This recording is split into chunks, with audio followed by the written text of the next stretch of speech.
वैसे मैं आपको ये यहाँ पे आपको मैं पढ़ा रहा था यहाँ पे, ठीक है। तो क्या क्या गुड प्रैक्टिसेस होती हैं, प्रॉपर अरेंजमेंट ऑफ टेस्टिंग हो, ठीक है। सेफ्टी, जितने भी सेफ्टी रूल्स रेगुलेशन हैं बायो सेफ्टी के, उनको जो है फॉलो किया जाए, ठीक है। Avoid uncleanable spots in floor, wall और सीलिंग पे।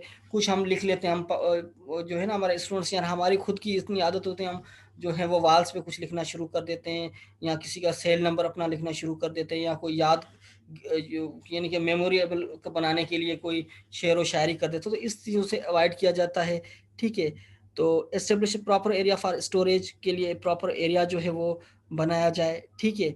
सैंपल्स आएंगे तो आप सैंपल कहाँ रखेंगे, और टेस्टेड सैंपल से उनको आप सेपरेट करें, अनटेस्टेड सैंपल को अलग करें।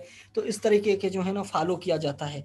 Also provide sample collection place, ठीक है। और जो है सैंपल कलेक्शन प्लेस को जो है वो प्रॉपर मैनेज किया जाता है, प्रॉपर, यानी कि उसको जो है वो पर्पस के लिए, डिफरेंट पर्पस के लिए रखा जाता है, ठीक है।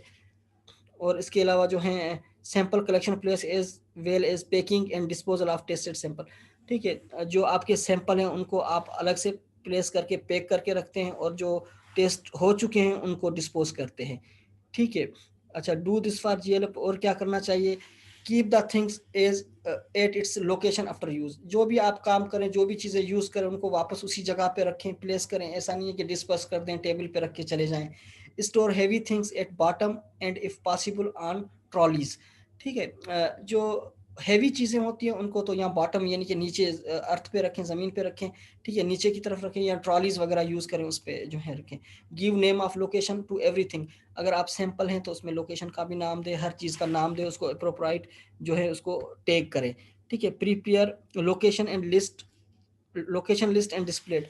तमाम जो हैं आपके पास सैंपल्स हैं या जो भी चीज़ें, उन पे लोकेशन लिस्ट भी दें, उनको डिस्प्ले करें, उनको यानी कि अलग रखें, ठीक है। Put ladders for things stored on top, जहाँ पे जस्ट लाइक कोई टॉप ऑफ द जो इनके फ्लोर के साथ कोई चीज़ें ऊपर रखी हुई हैं, तो लेडर का यूज़ करें, सीढ़े का यूज़ करें। इस तरह नहीं है कि आप जो है किसी लकड़ी के साथ उसको खींचें, या किसी लकड़ी के साथ उसको जो है उसको छेड़ें, ताकि इस तरह नहीं को सारी चीज़ें नीचे गिर जाएं और नुकसान पहुंचना शुरू हो जाए। तो ये सारी चीज़ें जो हैं वो इनको फॉलो करना पड़ता है, ठीक है। Everything, identify everything, name and purpose, ठीक है। हर चीज़ को नाम और पर्पस के साथ उसको बयान करना चाहिए, ठीक है। तो ये सारी चीज़ें जो हैं आप लोगों को जो है गाइडलाइन की जाती है, बताई जाती हैं, ठीक है। और गाइडलाइन भी दी जाती है, टेस्टिंग किस तरह करनी है, मेजरिंग किस तरह करनी है। Provide guidance and better control for maintenance of instruments, environment control, preservation of test record. तो इन गाइडलाइंस के थ्रू आप जो हैं अच्छी तरह से कंट्रोल भी रख सकते हैं, इंस्ट्रूमेंट्स को मेंटेन रख सकते हैं, इन्वायरमेंट को भी कंट्रोल रख सकते हैं, और चीज़ों को प्रिजर्व कर सकते हैं। सही है बच्चे। तो कंक्लूजन यही है कि gives better image of company as a quality producer in global market. अब अपनी जो है लैब का नाम अच्छा करें, लैब में जो है स्टैंडर्ड काम करें, स्टैंडर्ड काम करें, ताकि आप भी किसी इनाम का हकदार हो, आपका भी जो है डेटा पब्लिश्ड हो वर्ल्ड वाइड पे। ग्लोबल मार्केट का मकसद यहाँ पे पब्लिकेशंस होते हैं, पब्लिशर्स होते हैं, आपकी रिसर्च क्वालिटी है, ठीक है। तो इस तरह जो है आप अगर चीज़ों का ख्याल रखेंगे, लैब का ख्याल रखेंगे, इसी लैब में आप काम करेंगे, तो आपको ये लैब बहुत ज़्यादा प्रोड्यूस करके देगी, ठीक है। बहुत सारी चीज़ों में एक्यूरेसी आ जाएगी, ऑथेंटिसिटी आ जाएगी, तब आप जाके काम करेंगे।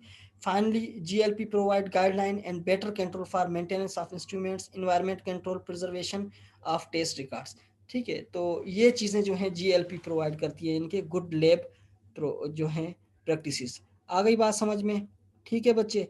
तो आपका ये टॉपिक भी आज कंप्लीट हो गया। कोई क्वेश्चन, कोई सवाल जो आप लोग पूछना चाह रहे हो, ये सारी चीज़ें जो हैं आपके जो हैं सर के ऊपर से गुजर गई। मेरे ख्याल में इतना डिफ़िकल्ट टॉपिक नहीं था, आप लोग जो हैं इसको प्रॉपर्ली समझ गए होंगे। सही है बच्चे। कोई क्वेश्चन, कोई सवाल जी आप लोग सर। पूछना चाह रहे हैं? No sir. No sir. सही है बच्चे। कोई और? सर ये भेजेंगे कब आप? इंशाल्लाह जब एग्ज़ाम के 2-3 दिन पहले भेजूंगा आपको। ठीक है सर। और सर असाइनमेंट कब तक बता देंगे?